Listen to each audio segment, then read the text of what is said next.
Shohei Ohtanis' ability to hit and pitch have made him a uniquely valuable asset in modern baseball. He's won 4 MVP awards in the past 5 years, as he's able to contribute to his teams in ways that no one else can. He's been the most important player on a Dodgers team that has won back-to-back World Series. Now imagine if the same team had 2 Shohei Ohtanis. How great would that team be? Well, you don't need to imagine. Throughout MLB history, only 11 players with a minimum of 500 innings pitched and 2,000 plate appearances, including Negro League players, have finished their career with an ERA plus and OPS plus both above the league average of 100. 2 of those 11 players, Bob Caruthers and Dave Foutz, were teammates for 8 seasons.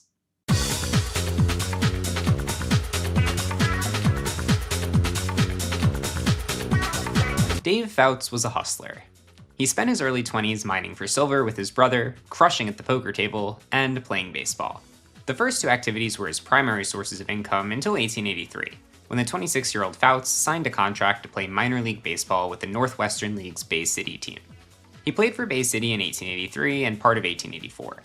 However, amidst financial woes, the Bay City club sold Foutz to the St. Louis Browns of the American Association in July of 1884. The American Association was a major league, so when Foutz debuted for the team on July 29th, he officially became a Major League Baseball player. Only a month and a half after Foutz made his debut for St. Louis, the Browns went out and signed a promising 20-year-old player named Bob Caruthers. From a modern lens, Caruthers seems like an impossible athlete. He stood just 5 feet 7 inches tall and weighed only 138 pounds. Only a handful of MLB players in recent memory have been as short or shorter than Caruthers, and no MLB player in the past 75 years has had a recorded weight lower than Caruthers' 138 pounds. When he made his debut for the Browns in 1884, though, Caruthers was neither the shortest nor the lightest MLB player. He wasn't even the shortest or lightest pitcher. Larry Corcoran, of the National League's Chicago White Stockings, was just 5'3" and weighed only 127 pounds. Off the field, the Browns' 2 rookies had little in common. While Caruthers was only 5'7", Foutz was 6'2". Caruthers was a young phenom, but Foutz was a late bloomer. In fact, when Caruthers made his big league debut at 20 years of age, he did so on Fouts' 28th birthday. They did have an important similarity on the field, though. Both men could pitch, hit, and play the field. Both Foutz and Caruthers performed well in their short rookie seasons. They combined to start 32 of the Browns' final 51 games. Foutz posted a sparkling 151 ERA plus in 206 and 2/3 innings, while Caruthers had a 126 ERA plus in 82 and 2/3 innings pitched. And when they weren't pitching, Foutz and Caruthers took turns playing right field. Caruthers had a 112 OPS plus, while Foutz had a less impressive 72 OPS plus. The Browns finished the 1884 season in 4th place, but hopes were high for the next season. Starting on September 7th, when Caruthers made his debut, the Browns went 16-6 with 2 ties in their final 24 games. Perhaps a full season of Caruthers and Foutz would allow St. Louis to replicate that success on a larger scale in 1885. The 1885 St. Louis Browns were not a great team. Future Triple Crown winner Tip O'Neill was their best bat, but he played in only 52 of the team's 112 games. Other than O'Neill, the Browns didn't have a single batter with an OPS plus of 115 or higher in 1885. Furthermore, they had 2 batters with an OPS plus below 60 and an R-WAR total below 0. This is not the type of lineup that you would expect to win a pennant, but winning a pennant is exactly what the Browns did in 1885. They went 79-33, finishing first in the American Association by a huge margin over the second-place Cincinnati team. While the Browns' team OPS plus was just 90 in 1885, their team ERA plus was 136. It was the club's pitching that allowed them to dominate the American Association, and nearly 90% of the total innings pitched by St. Louis were pitched by either Bob Caruthers or Dave Foutz. Caruthers recorded 40 wins, a 2.07 ERA, and a 160 ERA+, all of which led the American Association. Foutz was also impressive, recording 33 wins, a 2.63 ERA, and a 124 ERA+. Caruthers ranked 2nd in the American Association in R-WAR, while Foutz ranked 8th. Caruthers and Foutz were not stars at the plate in 1885, but they ranked 3rd and 4th respectively in OPS plus among American Association pitchers. Since either Caruthers or Foutz was on the mound nearly 90% of the time for St. Louis, the Browns had a competent batter in the pitcher spot in the lineup 90% of the time. An 80 OPS plus isn't great if it's coming from your first baseman, but from your pitcher, that's a significant boost to your offense. The Browns played the National League's Chicago White Stockings in the 2nd ever World Series in 1885. The White Stockings were huge favorites, as the National League was seen as the stronger league. It had been around since 1876, while the American Association was founded in 1882, just 3 years prior to the series in question.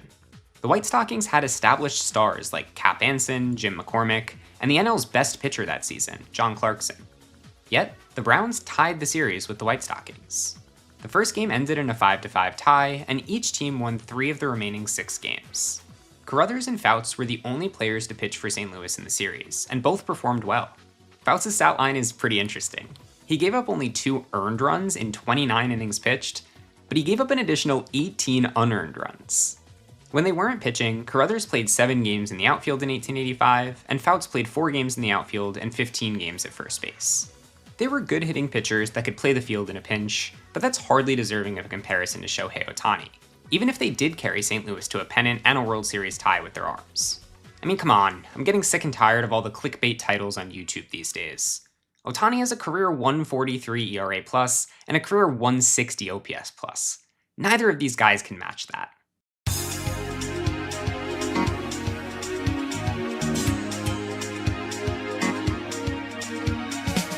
In 1886, Bob Caruthers did not match Shohei Ohtani.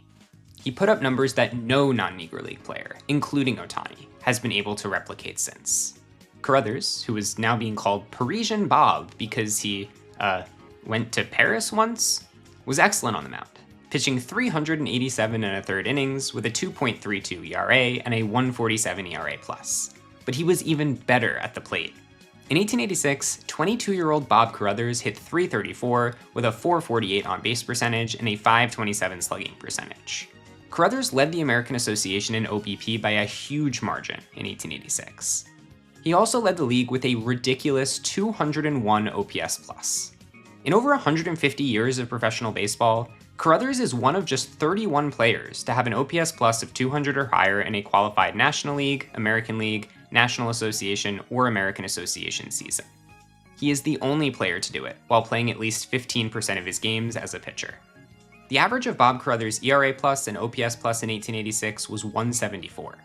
By this metric that I just made up, his 1886 season is the greatest non-Negro League 2A season in Major League Baseball history. As mentioned, Bob Caruthers was the best hitter in the American Association in 1886, leading the league in OPS+. His 147 ERA+ was third in the American Association that season, and the league leader was his teammate, Dave Foutz. Foutz pitched over 500 innings in 1886. In addition to leading the American Association with a 162 ERA+, he also led the league with 41 wins and a 2.11 ERA. Foutz was developing into a solid hitter as well, breaking the 100 OPS+ mark for the first time in his career. Bob Caruthers and Dave Foutz were worth 11.6 and 11.0 R-WAR respectively in 1886, good enough for second and third in the American Association. They are one of only 3 pairs of teammates in MLB history to each have 11+ R-WAR in the same season. Foutz and Caruthers led the Browns to their second straight American Association pennant. St. Louis scored 944 runs in 1886, while allowing only 592 runs. This run differential of 352 is tied for 10th best in MLB history. The 12th best run differential in MLB history belongs to the 1886 Chicago White Stockings, the team that the Browns would play in the World Series. The series would serve as a rematch, after the 2 teams tied the previous year. In addition to bragging rights, the owners of the Browns and the White Stockings decided to put some money on the line. The total profit from ticket sales for the entire series would go to the winning team.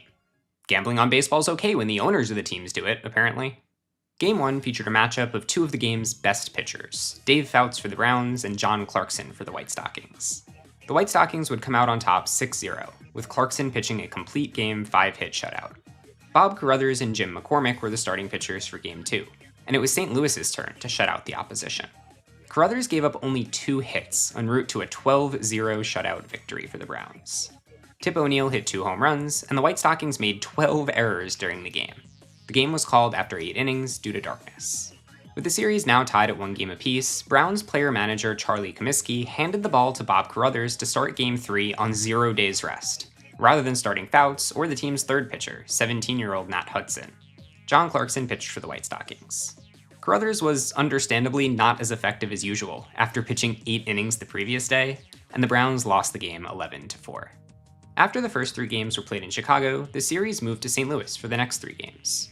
It likely took the teams at least 6 hours to make the trip by train, but there was no off day for travel. The Browns and White Stockings played Game 3 on October 20th in Chicago, and they played Game 4 on October 21st in St. Louis. Chicago pitcher Jim McCormick was unable to make the trip with the rest of the team due to rheumatism in his feet. The White Stockings' third pitcher, Jocko Flynn, was also unavailable due to injury. John Clarkson was the only healthy pitcher remaining for Chicago. Upon learning of McCormick's condition, the White Stockings signed minor league pitcher Mark Baldwin. Player-manager Cap Anson intended to start Baldwin for Game 4, as John Clarkson had just pitched 8 innings the previous day. The Browns objected to this, arguing that only the players who were on the team when the team won the pennant should be able to play in the World Series. The issue was taken to the umpires, who said, "I don't know, let's just flip a coin, I guess." So they flipped a coin. The White Stockings lost the coin flip, and Baldwin was not allowed to pitch in the series. Foutz started Game 4 for the Browns, and Clarkson started his second game in 2 days for the White Stockings. St. Louis won 8-5. The game was called in the 7th inning due to darkness, despite player-manager Cap Anson insisting that it was still light enough to continue.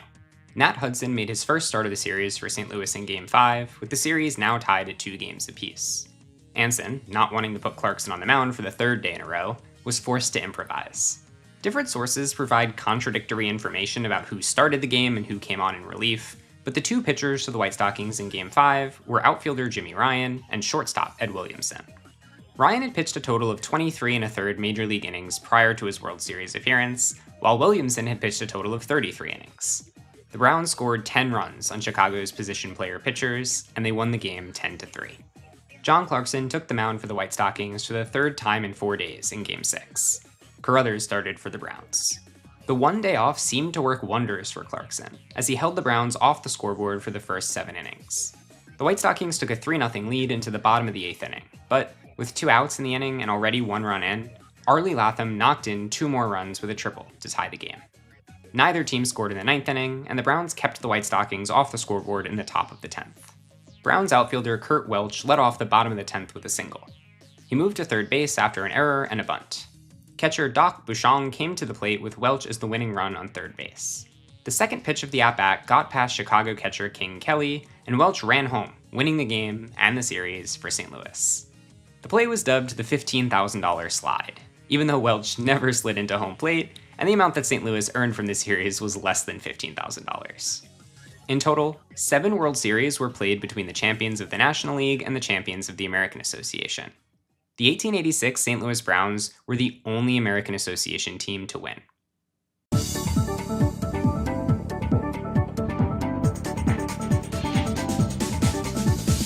The observant viewer may have noticed that when I was talking about Bob Caruthers' 1886 season being the best 2A season ever by someone not named Bullet Rogan, that a second Bob Caruthers season cracked the top 10 in average of ERA plus and OPS plus. Caruthers followed up his 147 ERA plus and 201 OPS plus in 1886 with a less ridiculous but still extremely impressive 137 ERA plus and 162 OPS plus in 1887. He pitched 341 innings, played 54 games in the outfield, and made 7 appearances at first base. Caruthers got on base at an even higher rate in 1887 than he did in 1886, with his .463 on-base percentage ranking 3rd in the American Association. Dave Foutz regressed a bit on the mound, with his ERA plus decreasing from 162 in 1886 to 116 in 1887. But he had his best season offensively, slashing .357, .393, .508 for a 139 OPS plus. Similar to Caruthers, Foutz also pitched over 300 innings and played outfield and first base when not on the mound. Fouts' step back in pitching performance may have been due to an injury suffered during the season. On August 14th, Foutz dislocated the thumb of his pitching hand after being hit by a line drive. According to Bill Lamb, Foutz missed 5 weeks, and he wasn't as effective when he returned from the injury. Caruthers and Foutz ranked 3rd and 7th respectively in OPS plus in 1887. Caruthers ranked 2nd in the American Association in ERA plus, while Foutz ranked 7th.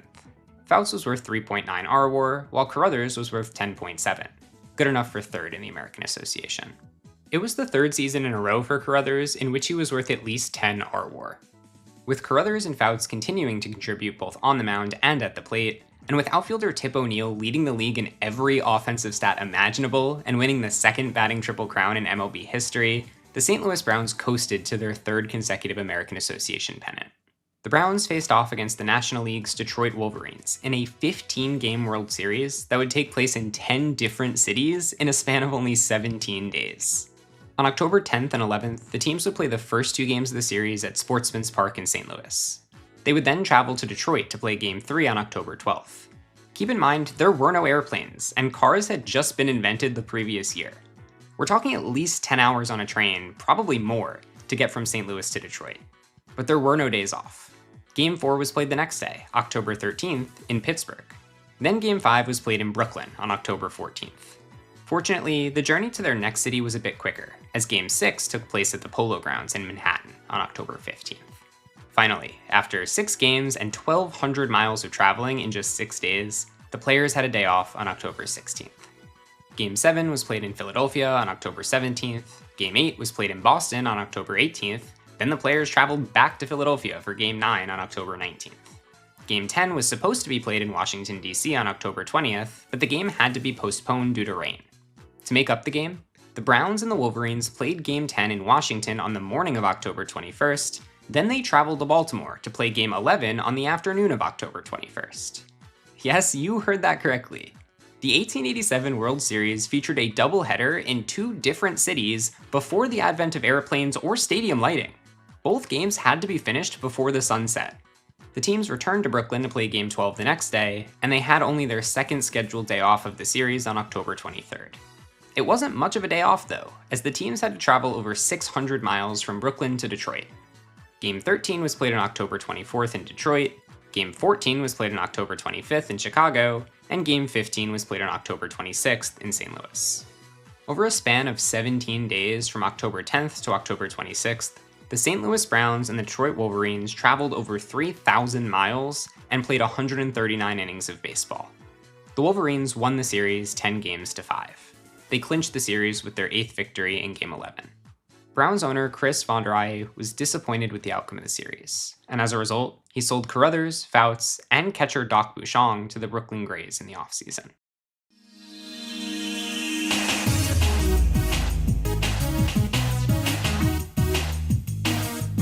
Caruthers had another strong season in his first year in Brooklyn. He was the team's ace, pitching 391 2/3 innings with a 1.26 ERA+. He also made 51 appearances in the outfield, and managed a 112 OPS plus at the plate.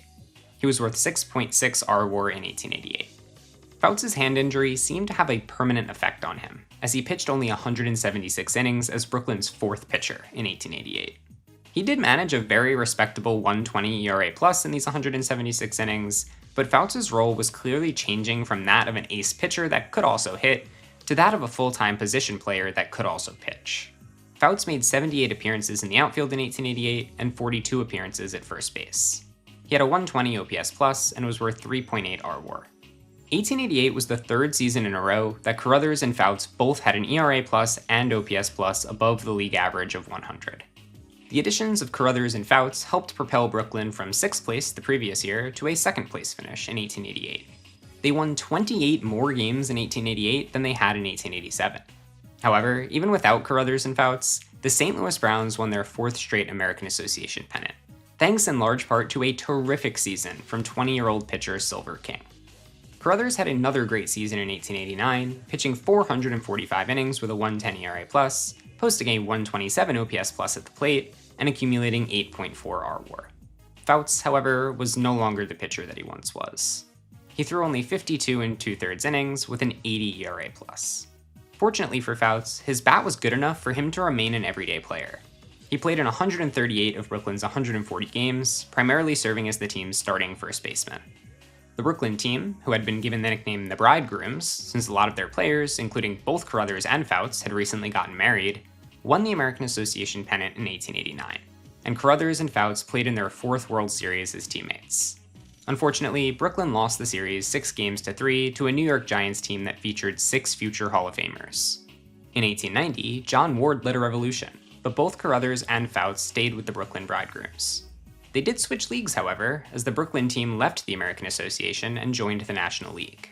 Foutz once again served as Brooklyn's starting first baseman, recording a 132 OPS plus in 129 games. He pitched just 29 innings. Caruthers had another Caruthian year, posting an ERA plus and OPS plus both above 100 for the 5th season in a row. After winning the American Association pennant in 1889, the Bridegrooms won the National League pennant in 1890. They are one of only 2 teams in MLB history to win consecutive pennants in different leagues. Foutz and Caruthers played in their 5th World Series together in just their 7th season as Major League Baseball players. The series ended in a tie.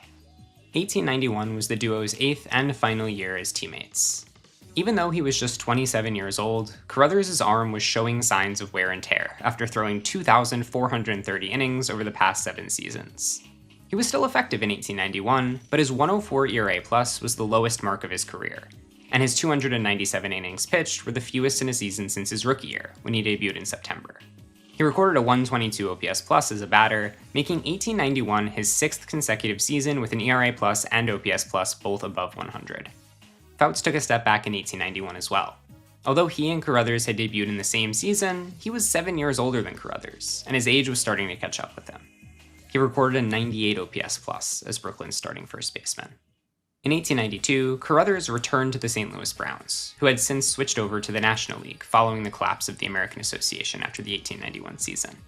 He pitched 101 2/3 innings for the Browns, but it became evident that his arm was no longer any good. He went 2-10 as a pitcher, with a 5.84 ERA and a 59 ERA+.